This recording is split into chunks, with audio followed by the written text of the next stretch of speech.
সুপ্রিয় দর্শক, আর কিছুক্ষণের মধ্যেই বাংলাদেশ তথা পশ্চিমবঙ্গের বিভিন্ন জেলায় জেলায় কিন্তু ধেয়ে আসছে ভয়ঙ্কর কালবৈশাখীর ঝড়।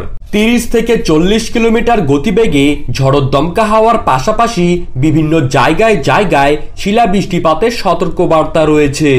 ইতিমধ্যেই 3 থেকে 4টি জেলাতে ভয়ঙ্কর কালবৈশাখীর প্রভাবে কোথাও বা গাছপালা ভেঙে গিয়েছে এবং কোথাও বা উপড়ে গিয়েছে ঘরবাড়ি।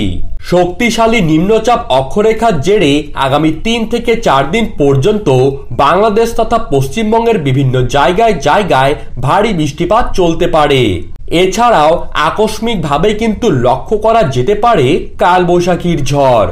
তো দর্শক, চলুন দেখে নেওয়া যাক আজ এবং আগামীকাল কোন কোন জেলাগুলিতে ভারী বৃষ্টিপাতের সতর্কবার্তা জারি করা হয়েছে, তারই পাশাপাশি কোথায় কোথায় থাকছে ঝড়ো দমকা হাওয়ার পাশাপাশি শিলাবৃষ্টিপাতের পাশাপাশি কালবৈশাখীর পূর্বাভাস। কোন কোন জেলাগুলিতে আবহাওয়া দপ্তরের তরফ থেকে বিশেষ সতর্কবার্তা জারি করা হলো, তো তাই কিন্তু আমি আজকে আপনাদেরকে জানিয়ে দেব এই ভিডিওটির মাধ্যমে।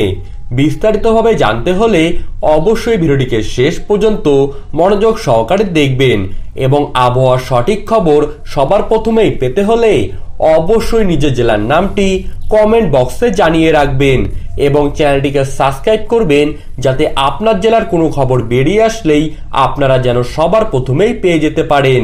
তো চলুন ভিডিওটিকে শুরু করা যাক। রাজ্যের এক প্রান্তে চলছে তীব্র কাঠফাটা গরম, আবার অপর প্রান্তে দেখা যাচ্ছে কালবৈশাখীর ঝড়।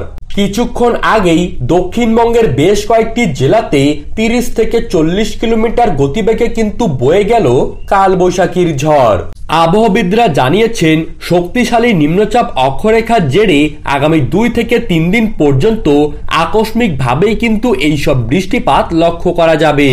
উত্তরবঙ্গের আলিপুরদুয়ার, কোচবিহার, জলপাইগুড়ি, কালিম্পং, মালদহ এবং 2 দিনাজপুরে ভারী বৃষ্টিপাতের পূর্বাভাস রয়েছে আগামী 48 ঘন্টার মধ্যে এবং বাংলাদেশের ঢাকা, সিলেট, চট্টগ্রাম, নোয়াখালী, পাবনা, খুলনা, রাজশাহী, বিবাড়িয়া, কিশোরগঞ্জ, সুনামগঞ্জ, টেকনাফ, লালমনিরহাট এইসব জায়গাতে আকস্মিকভাবে কিন্তু কালবৈশাখী ঝড়ের পাশাপাশি শিলাবৃষ্টিপাতের পূর্বাভাসের কথা জানিয়েছে আবহাওয়া দপ্তর।